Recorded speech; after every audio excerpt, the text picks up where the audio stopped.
ask each of the artists here as they arrive to come up and introduce themselves, talk a little bit about what it was like to work at American University with this faculty, and talk a little bit about what they got from Robert DiRista's teaching, and also where they've taken that, what's their work now, and you know, because this isn't just about the past, this is a group of artists that are strong and producing right now. So with that, those words. Also, by the way, you may have noticed there are catalogs for sale in the back. If you talk to Sharon, this is the DiRista Legacy catalog, $12, right?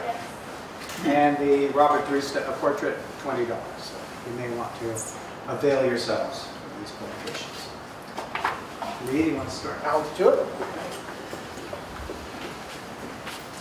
Well, I've been identified already, so I guess I don't need to identify myself. And I'm Lee Newman, and I came to AU as an undergrad. Talk right into the microphone. Can you all hear? Well enough? I did study with all of the people that Jack mentioned. Because I did both degrees here at AU. I did my undergraduate and my graduate degree with some time in between. But it was during my freshman year that I got drafted to go to Vietnam.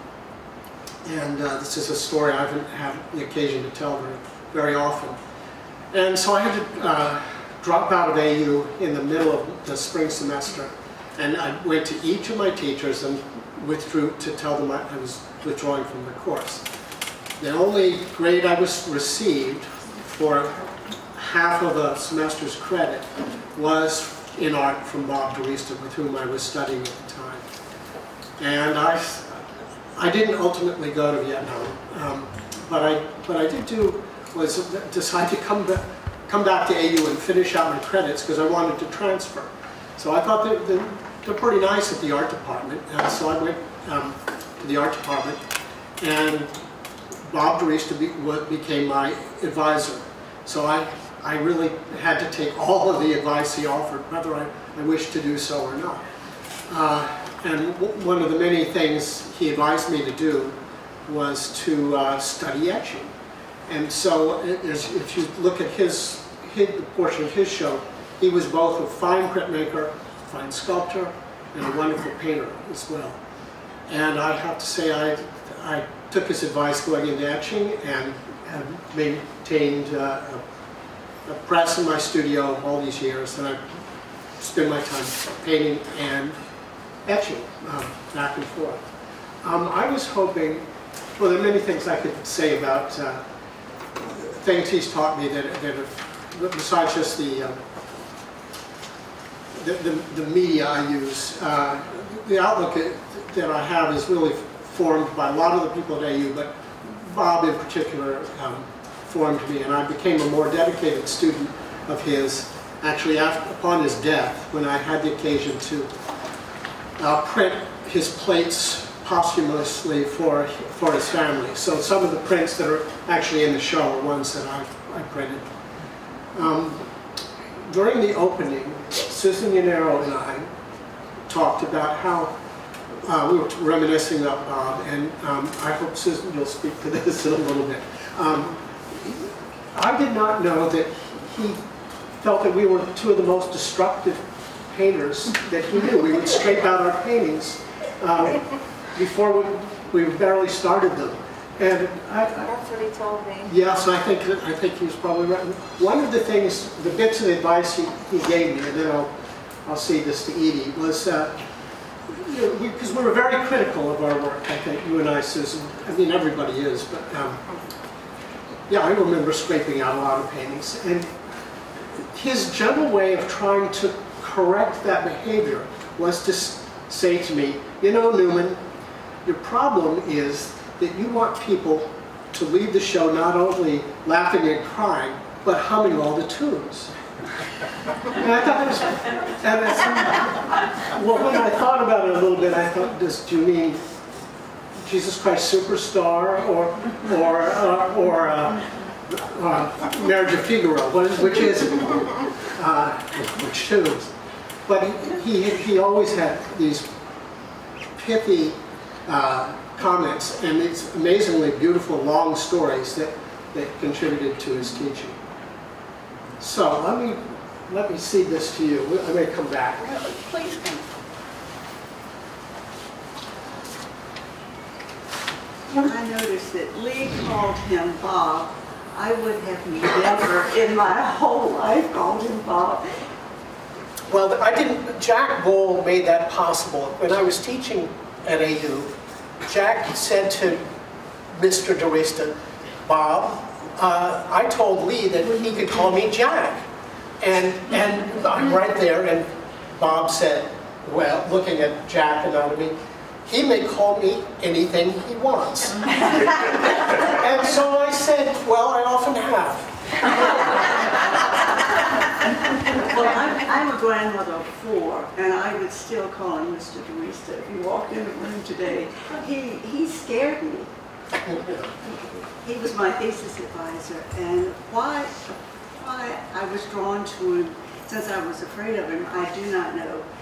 But maybe it's a good time to tell the Guston story, if you will let me, because it really, I know Judy, you were there that day and felt for me. But anyway, so Philip Guston, who was everyone's idol, we adored him, we adored his work, everything about him. He was to be on campus and to critique our work for the MFA students.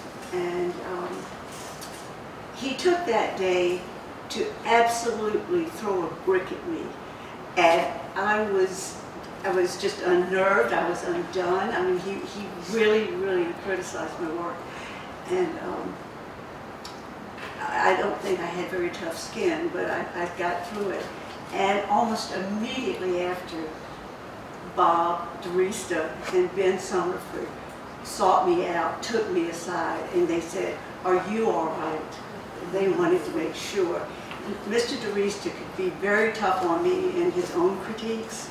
He didn't like what had happened, and I always remember that because it was such a kind and generous thing to do. 2 things that I've gotten from this show that I particularly love are the essays by my fellow students. Every one of them is clearly written by an artist and somebody who thinks about painting, who does painting, and who lives and breathes it. And they've made me smile. The other thing I wanted to mention, if you were lucky enough to, if it was Annetta, the curator for the show, this beautiful show of his, her words were so beautiful, and if I'm correct, she didn't know DeRista's work beforehand and was asked to curate it. And she got it with such depth and emotion, and she talked about the hand in the work, the journey, the struggle, and everyone who's ever painted understands what she was saying, and that in his work you could see the struggle, you could see his work through his issues in the work. For instance, these beautiful big black paintings that I've never seen before, when all of a sudden it seems like a fathomless depth, a man emerges. I mean, how much more beautiful can this be? And so that was, hearing her speak was like being in class again. It gave me the same kind of joy. Do you want me to stop or talk about my work or come back later? Well, you can come back later too. Okay. I'd love to. Yeah, thank you. Please hold my hand. Okay, yeah, thanks. Yeah. So, I've never done this before. The drawing. Yeah. Okay. I'm Diane Wilson, and I was in and out of that program faster than anybody. I was there for maybe 3 semesters, and everything I know about this process of painting I learned from Robert DeRista. I call him Robert. No, I called him DeRista. So, you know, he used to say things like, a line must take you from Dante to Virgil. So I guess we all went home and read Dante and Virgil and figured out where the line was supposed to take us. Yeah, and yeah. And he was a great storyteller, as everybody's mentioned, and he was not a linear thinker. And you know, he would say things like, if you prevent people from learning, they will get nasty, mean, like vicious animals. So, you know, there's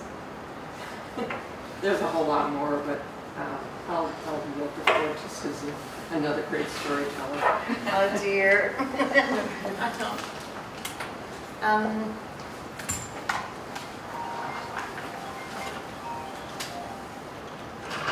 Now, Dorista was probably, in a way, the most phenomenal person I've ever met. He had a presence about him that you, and also he was very tactile. He always had a cigarette. He smoked even when he cut his finger off and they told him not to smoke so that it could get reattached. He still continued. And when I said to him, oh, I'm so sorry you cut your finger off, and he said, you don't paint with your fingers, but with your mind. That made a big impression on me. You know, it also, you know how artists and probably pianists get afraid that they're going to lose their hands or their arms, so that was comforting to know it didn't matter if I, you know, got really lost my arms or hands. I could still paint. Well, anyway, but you know, he was just so, he was a really intelligent person, and I wish everyone could have known him. He was also, I don't know how this goes over to say, but he was very Italian. He had the best in the way of that country in terms of taste, in terms of knowledge. He was very kind, although I can imagine him, he probably at times really blew up. But, you know, he was very kind to the students. He never really pushed himself on anyone in a real direct way. He would do it very indirectly. And not really pushing himself, but I remember him saying things like, I didn't think you were going to pull yourself out of that one, but you did. Or he would teach by saying, when I was doing painting some horses and riders, he said, I would keep the silhouette. I wouldn't break it for the rider. And I'm still breaking the silhouette, but every time I do that, I feel guilty. You know? But he made me very aware of some very basic things, like gesture, movement, that you do not have to describe every single intimate detail of something, that you spoke to the essence of things, that it was very important that you, inside of yourself, felt that essence, that in a way you were what you were painting, and that you felt as you were painting it, no matter whether it was in your mind or out there, that you were touching it. So I think for Dorista, and he gave me, above all else, this sense of touch, and that was really important, because I had never, in any of my other education, had that particular part of painting talked about. And he was, and you can look at his work, how tactile it is, and also how sensual it is. he was a very sensual human being, but a person with so much confidence, and when he believed in you, he gave you that confidence. He really believed in you when he believed in you, and even if you didn't want to believe in yourself, you know, you had to, or you would have felt terrible.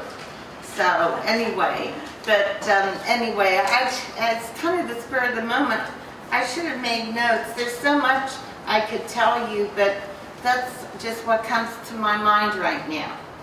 Okay.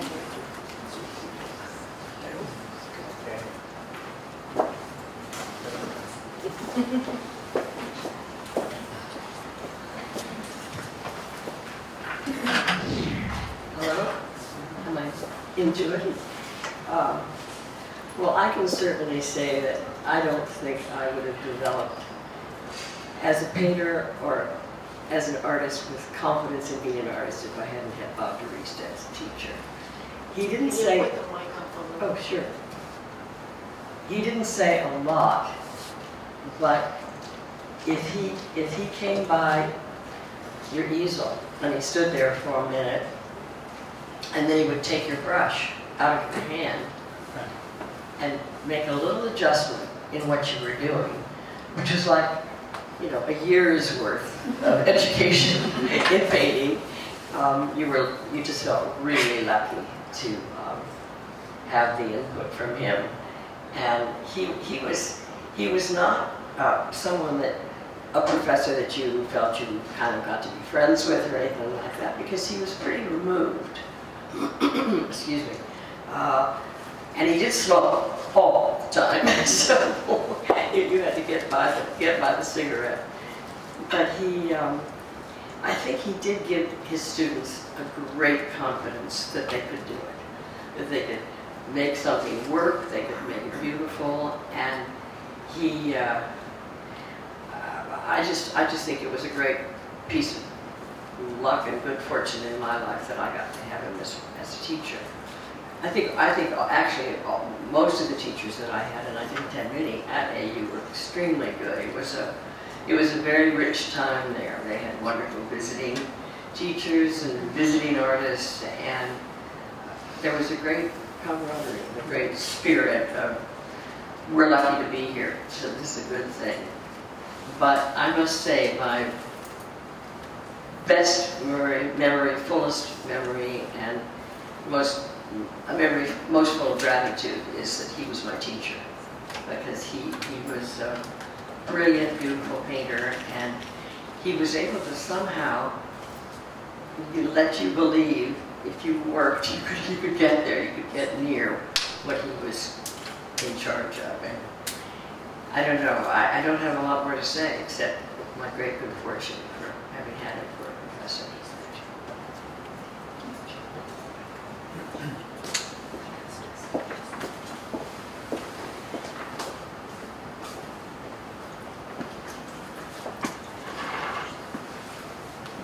Hi, my name is CARLTON FLETCHER.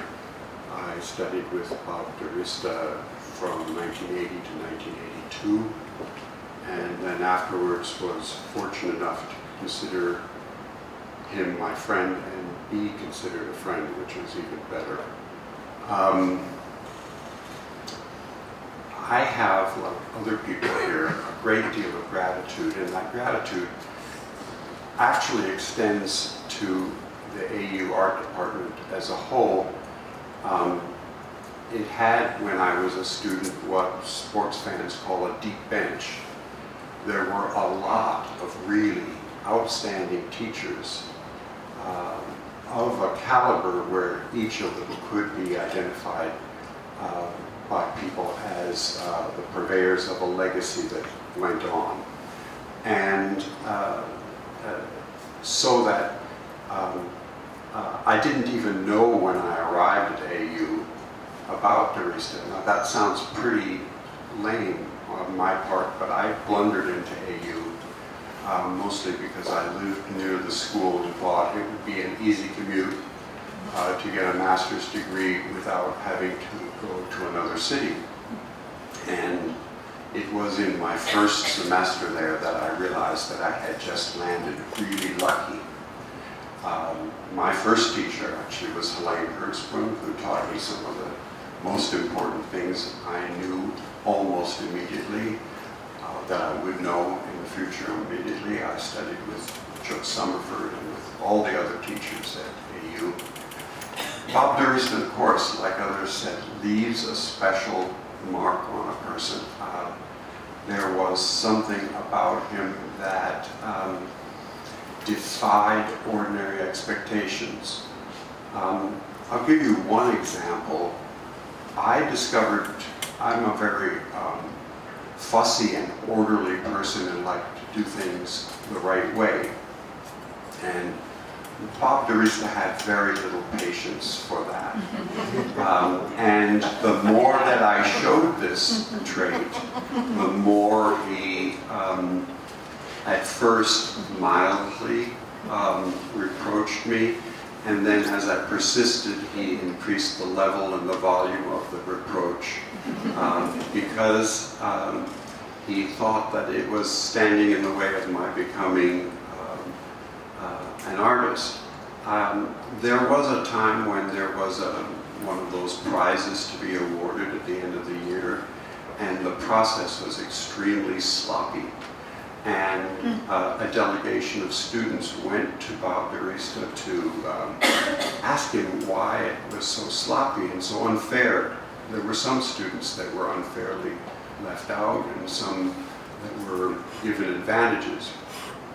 And DeRista essentially locked the delegation into his office and kept us there for about 2 hours while he told us exactly how little he thought about prizes, awards, and honors.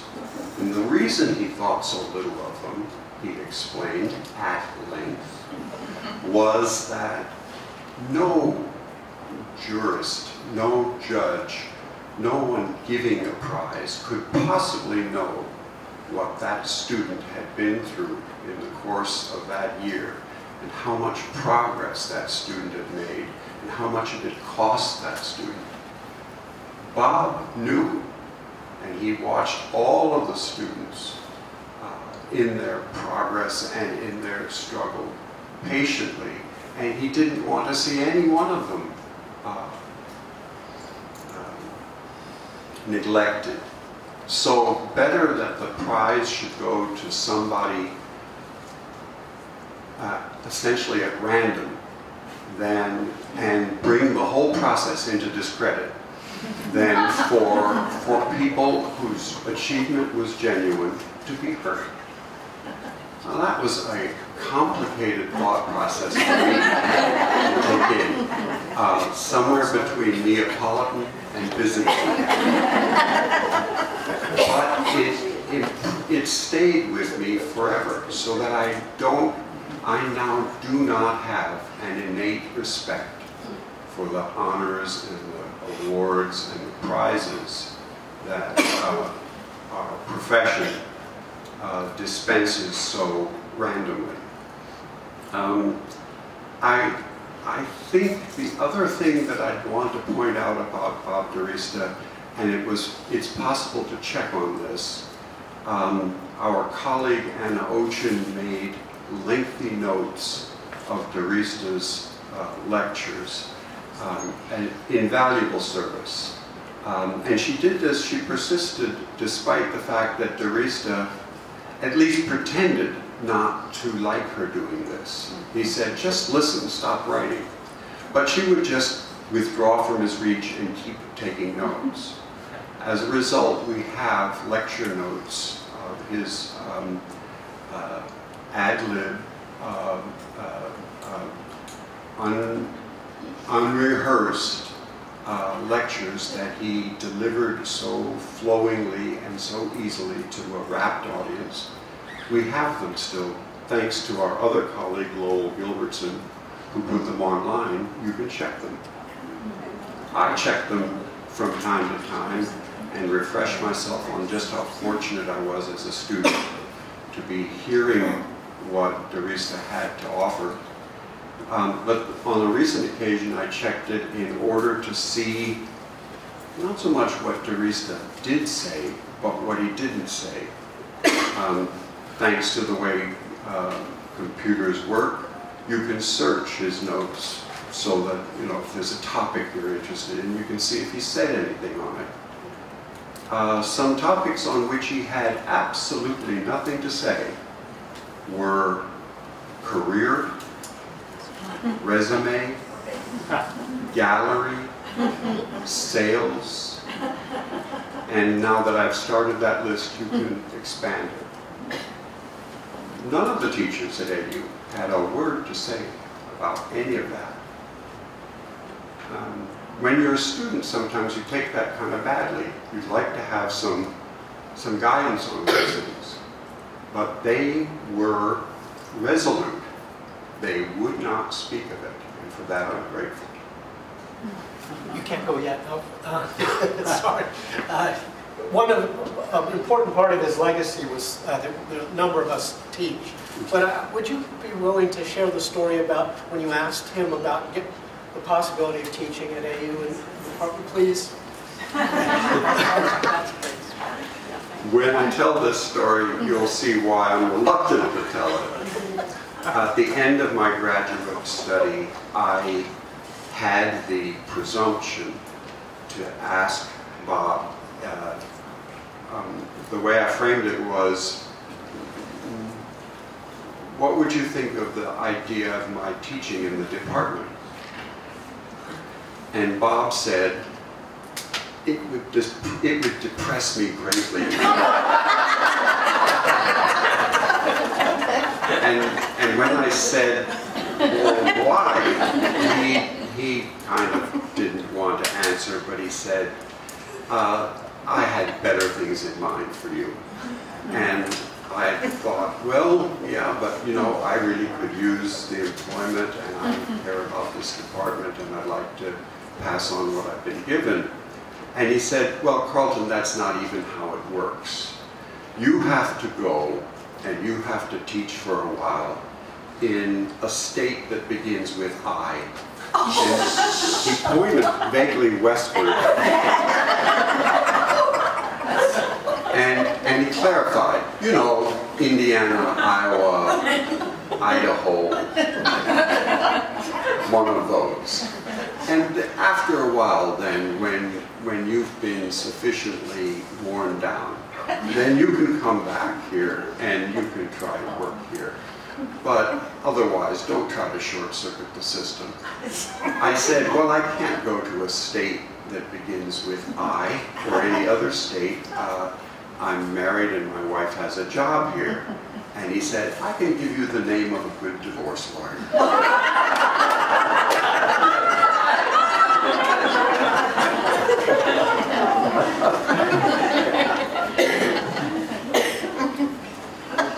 So before we open it up for some questions, comments, conversation, I would like each of the artists to talk just a little bit about the work they have on display here, and sort of maybe how it departs from what they learned from Derista. You start with you. Yeah, keep going. This is Carlton's work right here. Thank you, Jack. Thanks. It's too kind. I'm sure I'm not the only person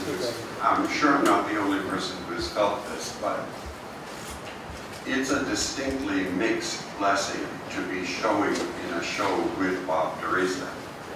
It's not something you can feel entirely comfortable about. You could go around the corner there and look at Derista's work and recognize it as a continual reproach of your own shortcomings. There is, in Derista's life's work, such a perseverant, unflagging attention to what's important and a complete oblivion to what's not important that has to make any student or artist just a little bit uneasy about whether it's possible to measure up. So I don't think I ever took it that being asked to be in this show meant that I was a follower of Derrida in either the sense of philosophy or in the look of the painting. Because, in fact, and I think this can be seen clearly in every piece that's in this show of my colleagues here, the big task is to still find your own voice and not speak in the voice of your teacher, however much you honor the teacher. I just carry my teachers in me as guides to how to be, but not how the painting should look. Because in the end, that fussy thing that I spoke of before, it persisted and it will not go away, and I'm just going to have to paint that way. So they're not going to come out like Derrida's. When I look at Derrida, I realize that there's an economy that I do not have, that I yearn for, but that eludes me. And the economy is the economy that comes from stopping when the essence of the thing had already had come into view, which is something I just can't do. So, as I say, it's an ambiguous thing to be showing about Derrida, but it beats a poke in the eye with a sharp stick. Come on, there, get his microphone up there. One more introduction. I am sorry I was late. I'm terrified of speaking in public, so I was sitting in back. But I will speak in public in honor of Professor Derrida. He was one of the most amazing teachers I've ever had. And he's the reason that I'm still painting, most likely. Now, I started in my undergraduate work was in graphic design at American University. And I took one painting course during that time with Professor Derrida. And I'd never taken oil painting before. I'd drawn ever since I can remember. But after I graduated in graphic design, he suggested I take 2 years and continue in painting. And I thought, well, how am I going to tell my parents, to continue in something that I probably won't be making a lot of money doing?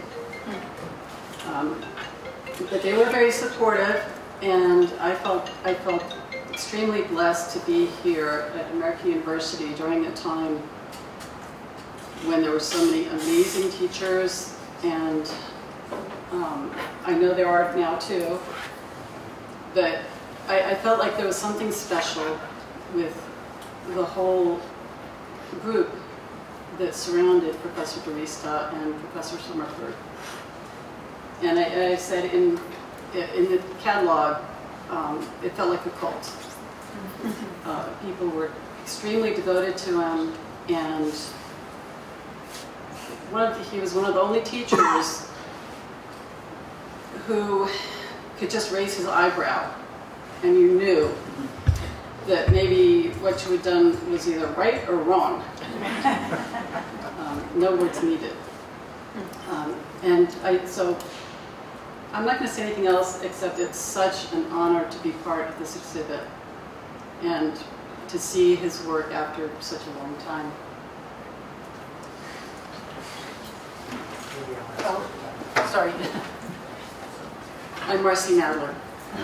My work is around the corner. It's colorful. Marci, before you go down, could you, we're asking people to talk about their work now and maybe how it's departing or remains influenced by. I think I would always be influenced by what I learned from Professor DeRista. He taught me how to see. If you look at the work that's around the corner, originally I said, my work doesn't look like his. I use a lot of color. And when I studied with him, I loved his work, and this is also in the catalog, and I wanted my work to be like his. And his work is very tonal and beautiful and moody. And so I tried to do some paintings that looked like his. I tried to paint as he did, and he saw one of my paintings and said, no, you don't try to paint like me, you don't try to paint like anybody else, you're a colorist, and just be true to yourself. So that's, you'll see around the corner, I love color, and I feel very blessed, again, to have been Professor DeRista's student.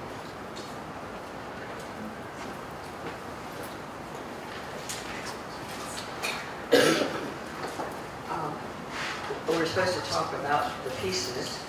Mine are way back there on the white wall under the Vista Legacy.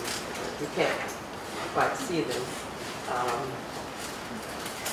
And I guess looking at them from here, in a way, it seems like light is the most important thing in them, because without the sense of a very strong illumination, I would think they'd be very boring paintings. I mean, they might be boring to you anyway, but they excite me because of the way the light defines the shapes and the whole division of the canvases because of the distribution of the light. And I think if I could say that I could make a paint stroke like Bob DeRista, I'd be very very grateful to be able to do it. He was someone who was easy to want to emulate because his work was extremely moving and refined and yet powerful and kind of explosive at the same time. And to get that combination of calm and kind of excitation in one thing is an amazing thing to accomplish. And I would say if I were to try to pick out one thing that I would try to find, hope to find in some of my work, it would be that combination. I think color is not so important to me. I use some, but it's the contrast, the light and the dark, and the defining quality of the light. I guess that's it. My painting is on the other side of the wall, and let's see, what I've taken from that, what I've taken from DeRista to paint like that was that he said to me, or he said to all of us, and then probably also individually, for a painting to succeed, it must be, doesn't matter what you paint, for one thing. Doesn't matter what you paint. And it doesn't matter if it's abstract or figurative or whatever it is. It just has to be real within the universe that you set up. In other words, everything, if you believe that it exists in that universe, then it is a painting.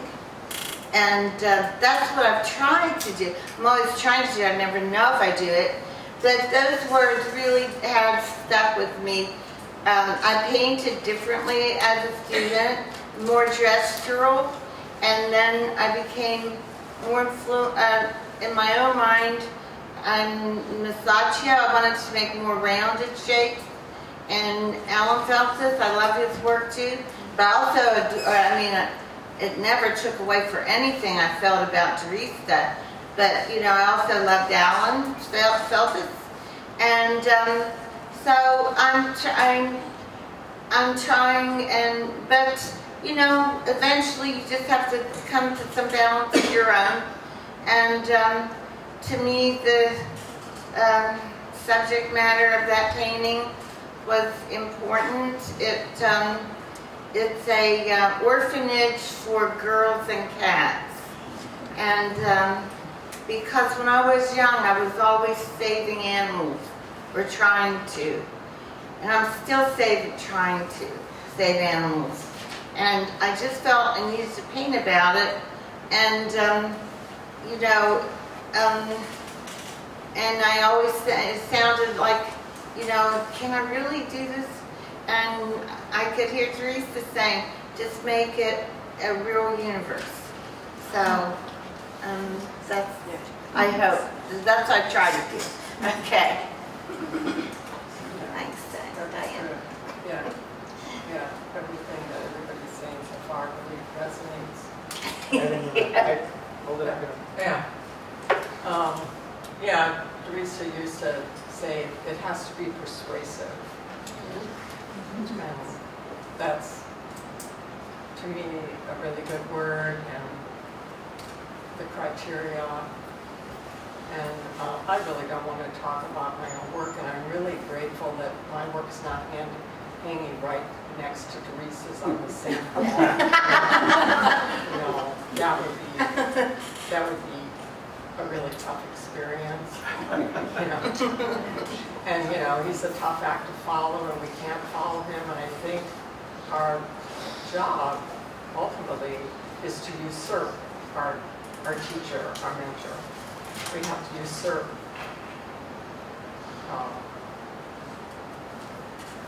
them, him, whoever they are. And that maybe takes a lifetime. So I guess my work is, I guess I'm pretty obsessed with manipulation of space. And Teresa recognized that in my work, and he addressed that when he commented that one of my paintings was a celebration of Euclidean geometry. So then I had to go home and look up Euclidean. But, you know, that resonated with me. He was incredibly generous. So, yeah, I will continue to manipulate space, and there's all kinds of space. So, you know, the work will never finish. And it's an honor to be here. Thank you. I guess even from the beginning, I was a little bit of an outlier in the department, and started pushing my work in different directions. Once I was doing a series of landscapes that turned into women, but yet remained landscapes. And the nice thing, I think Teresa and all of them, I really do honor them all. It was quite fun for AU.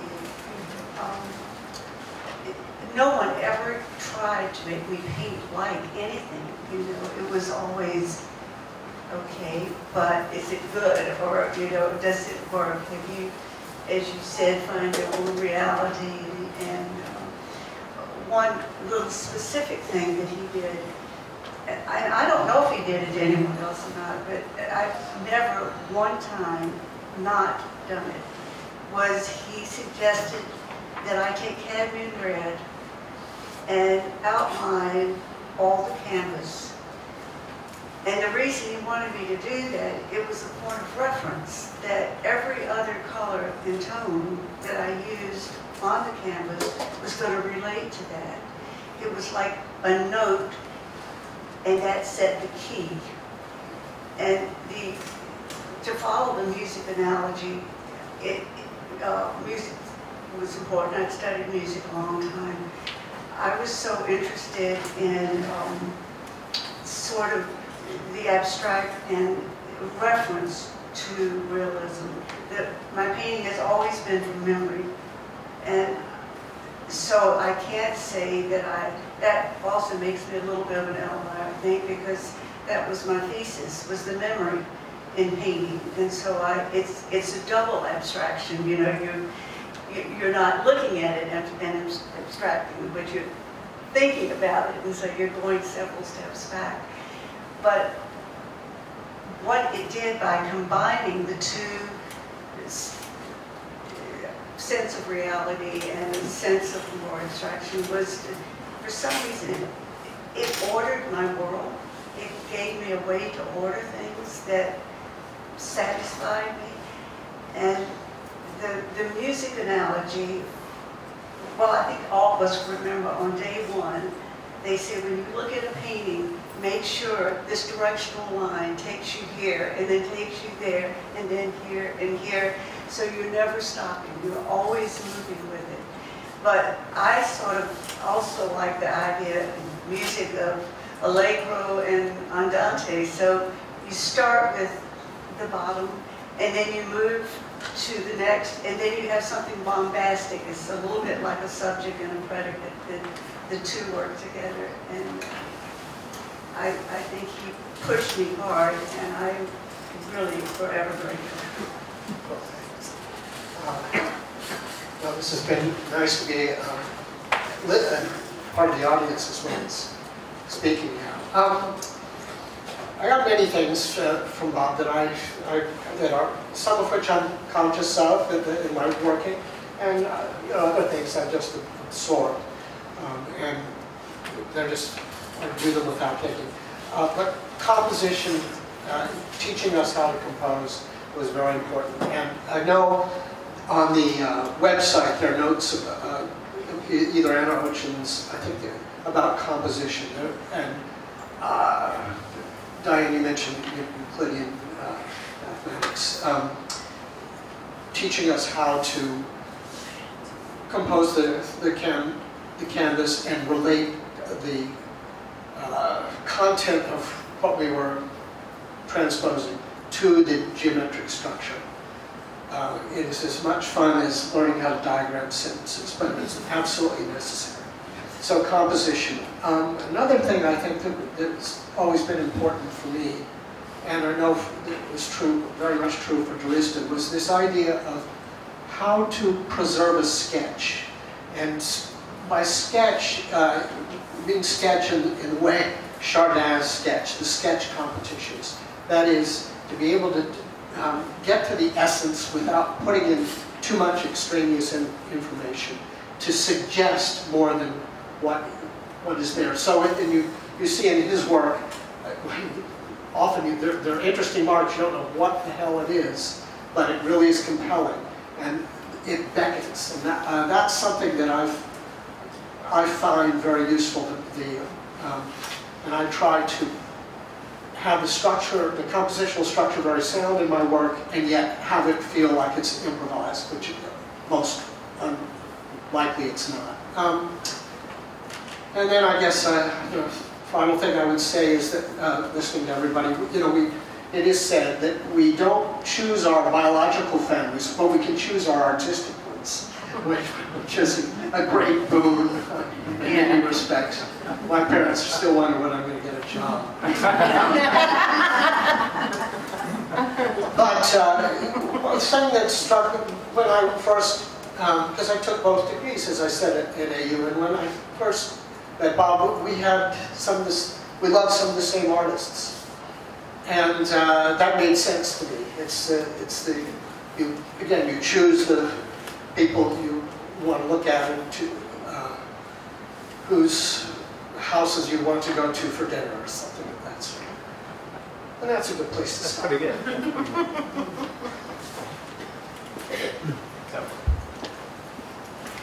So we have a little more time, so would anybody like to raise a question or make a comment or participate out there? Yes. You.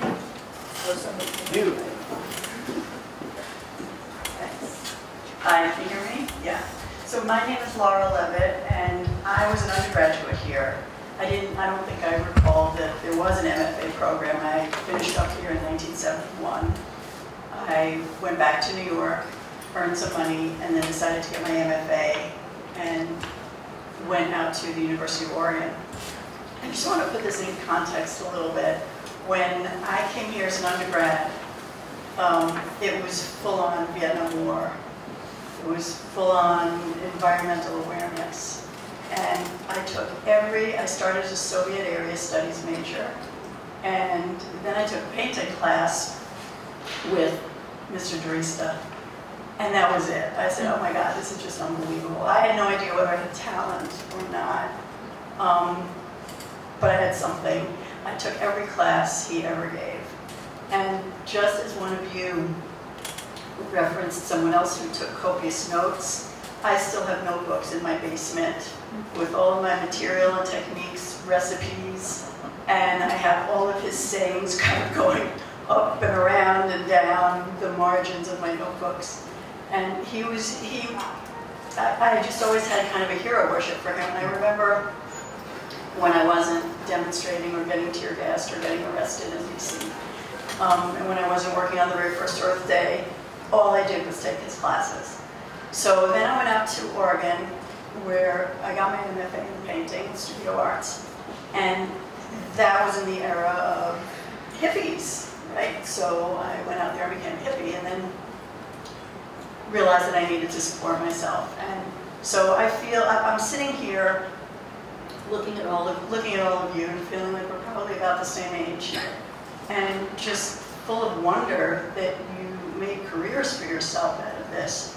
I ended up going back to Manhattan, which is where I was from, and found, just by sheer luck, a job in an interior design firm, which was a field that was, in those days, not recognized with any professionalism the way it is now. And I ended up gravitating to that because it was creative. It kept me in a very creative environment, but I had a real knack for management, and so that became my career. But the funny story that I have about Robert that I want to share with you, nobody's addressed the way he taught drawing, and his life drawing classes were just amazing. And so I remember, I think I was a sophomore, so I was all of like 18. We were doing life drawing, and there were a couple of models. There was an elderly African-American woman, and there were a couple of young students or people from the area who would come and model nude. And there was a period of about 2 weeks where he would come and stand beside me, and we would work just with a pencil. And it was all about positive space and negative space, and the essence, and the never lifting your pencil from the line. He would come over to me and he would say, "Laura, you're not looking." And you know, he could be intimidating, but I guess I just didn't feel intimidated. I said, "What do you mean I'm not looking?" "Of course I'm looking." He said, "You're not looking." And this went on for 2 weeks. Finally, he came up to me and he said, look at how you drew the feet." And I said, "Yeah." And he said, "That's not how her feet look." And I said, "Well, sure it is. It's how my feet look."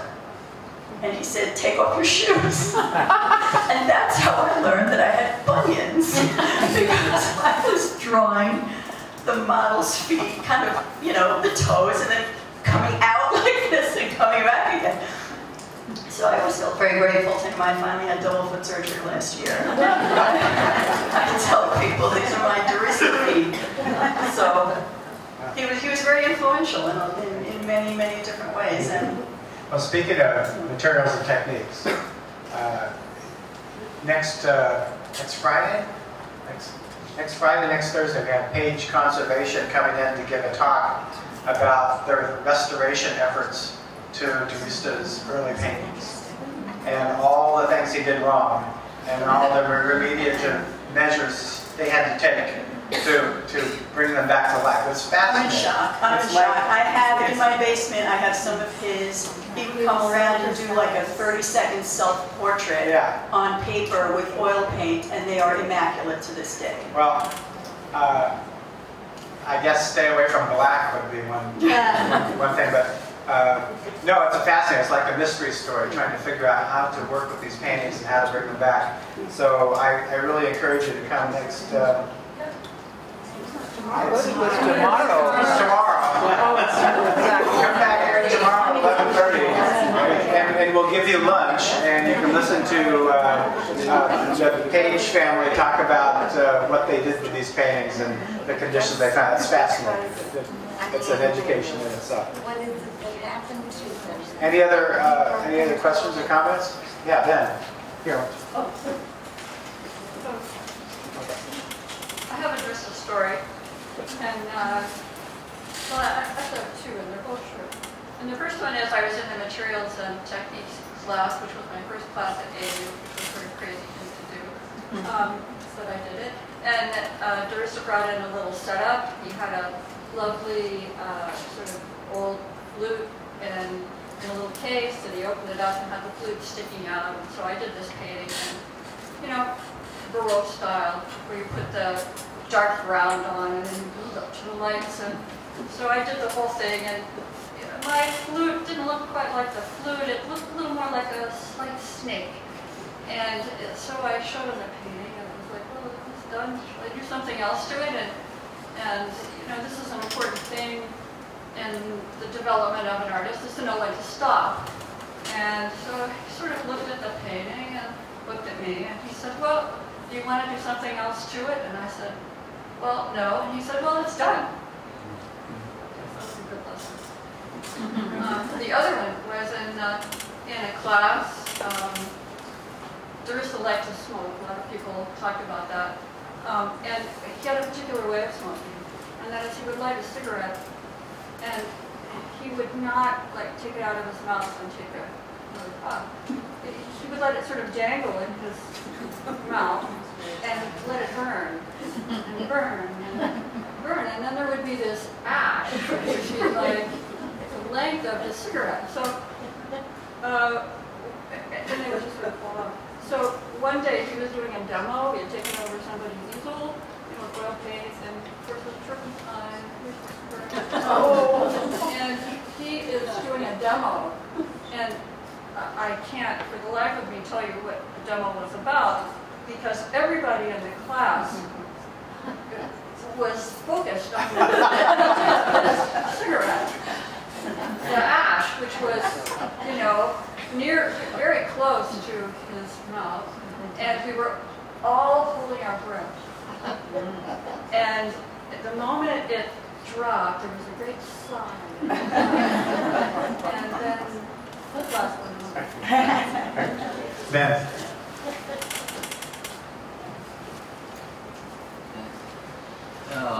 I'm Ben Forgy. I'm a critic, and so I have to say something critical. But it is an appreciation, really. There have been many references to sort of a golden age of the art department at AU. And I just want to point out that this exhibition is really quite a treat, and it's a tribute to Mr. DeRista and to his students and to all of you. But there's a golden age now at AU in the museum sense. And so I just want to pay tribute to Jack and to everybody else who puts these shows together, and to the Albert Initiative, so that we can do exhibitions like this and see them. It informs us, it keeps alive a discourse about art in Washington in very unusual and challenging ways. So thank you. I mean, I've really enjoyed and learned from this. I knew Mr. DeRista. I think I don't know what I called him, probably Mr. DeRista or Robert, perhaps. But in Carlton's remarks, maybe a little bit got to something. I found him, one of the frustrations about to be a critic and to be dealing with Robert DeRista's work is you didn't see a whole lot of it. And I recognize you folks got to see a lot of them, a lot of his work, but as a critic, you didn't see a lot of it, and it was very hard. And so when I talked to him, I found him very elusive as a character, and I wasn't around him a whole lot, but every time I talked with him, I would bring it up.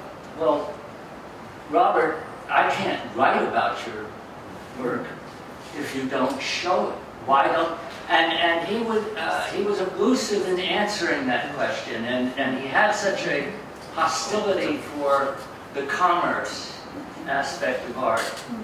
And so we had discussions about it, not very long ones, but I mean, it came up, maybe because I brought it up every time. I was very frustrated because I had to go to his studio or to the Watkins Gallery, maybe occasionally I could see some of his work. And it was extremely frustrating, so I wondered, just as since you all knew him a lot better than I did, maybe somebody here, Carlton, you sort of referred to it in a way, but would enlighten me and the rest of us about this hostility of his towards the art world, as the commercial art world. He got, yes, I have some, he got stung in, is this, oh yeah, this one. And he got stung in New York. I mean, several times. He did very well when he was young. I think he was featured in Life magazine as being one of the most promising young painters of the time. And he was in a lot of big shows when, you know, in his early 20s. But I think there were a number of things that gave him displeasure with the art world. Carlton did allude to those, but having galleries that cheated him would have been one. And then I think the sort of, the way that careers are made artificially, and you're aware of how that works. And it's the so fashionable aspect of the art world. Whereas in a generation before his, it was, you know, Phil Guston and the rest of his crew, that wasn't the case so much initially. Everybody was, there was a camaraderie in New York because everybody was poor until some people made it. But I do remember, you know, when he had shows, he had a show in the AU art department one summer, and I was teaching there at the time, so I had keys to the Watkins collection and Watkins Gallery, and he put up a lot of work, a lot of prints and paintings. And then midway through the show, and this was in the dead of summer so that nobody could write about it, he would take he would slip more prints. There was pieces of, they were glazed but not framed, they were L hooks in the wall, and so he would slip another print behind or in front of the earlier one, and he changed the whole show. This is midway through. So, you know, if you come to see one thing, it would be something else that you would see. And another infuriating thing he liked to do, a number of us have taught at the Washington Studio School, and when we had a gallery there, he had the first solo show at that gallery, and he brought in the work right at the last minute, and there were one of them, a magnificent monoprint that Marty owns was dated. It was in January, as I recall, and was dated that year in January, and it was framed and everything. We younger people thought this was either braggadocio, and it was a nude too. So it was either braggadocio or I guess it took me a while to realize, oh, he just dated it when he was framing it. But yeah, he was quite reluctant to work with commercial galleries. He had told me once that he was very young when he was popular in New York. Thank you. He was very young, and he sold a lot of work. He was very popular. But he said that the worst thing that happened to him, and I've heard that this sometimes happens, is that the gallery didn't want him to change from what he was doing. And, you know, he felt he had to. And so he sort of gave it up, I think. What precipitated the change? Well, you mean from the dark paintings? to- No, from the abstract expressions into the figurative. Well, I mean, an awful lot of artists came out of abstract But expression. he didn't have a particular moment or being. Well, he was the protege of Philip Kessel, so that sort of, you know, would lead you to believe that's what happened. But, you know, I can sum up American University's attitude towards the art world when I asked Robert Gates, well, you know, I'm an artist, should I go to New York? And he goes, Jack, they just as soon throw you in the East River.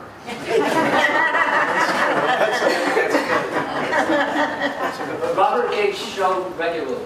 Yes, right. I mean, Right. Yeah. Robert DeRista took this to an extreme, Yeah. so that it wasn't communicative. I'm It was a call. still frustrated with this man. Come on, you got an awful lot He did that to deal with now. Absolutely. And it's He really taken until now to see it all. I haven't seen this, looked at the show as yet, but I'm really looking forward to it. Well, it was a frustrating show to hang, you know, nothing's dated. Yeah. And so this is the first show I've ever hung based on the kind of frame it was in. Because, you know, there are nudes, interiors, and still lifes. Yeah. And he was doing them all at the same time. And there's no chronology and there's no, consistency of subject matter. So it was an interesting job. Any other comments? Well, I want to thank you very much, and please enjoy the shows, and thank our wonderful artists.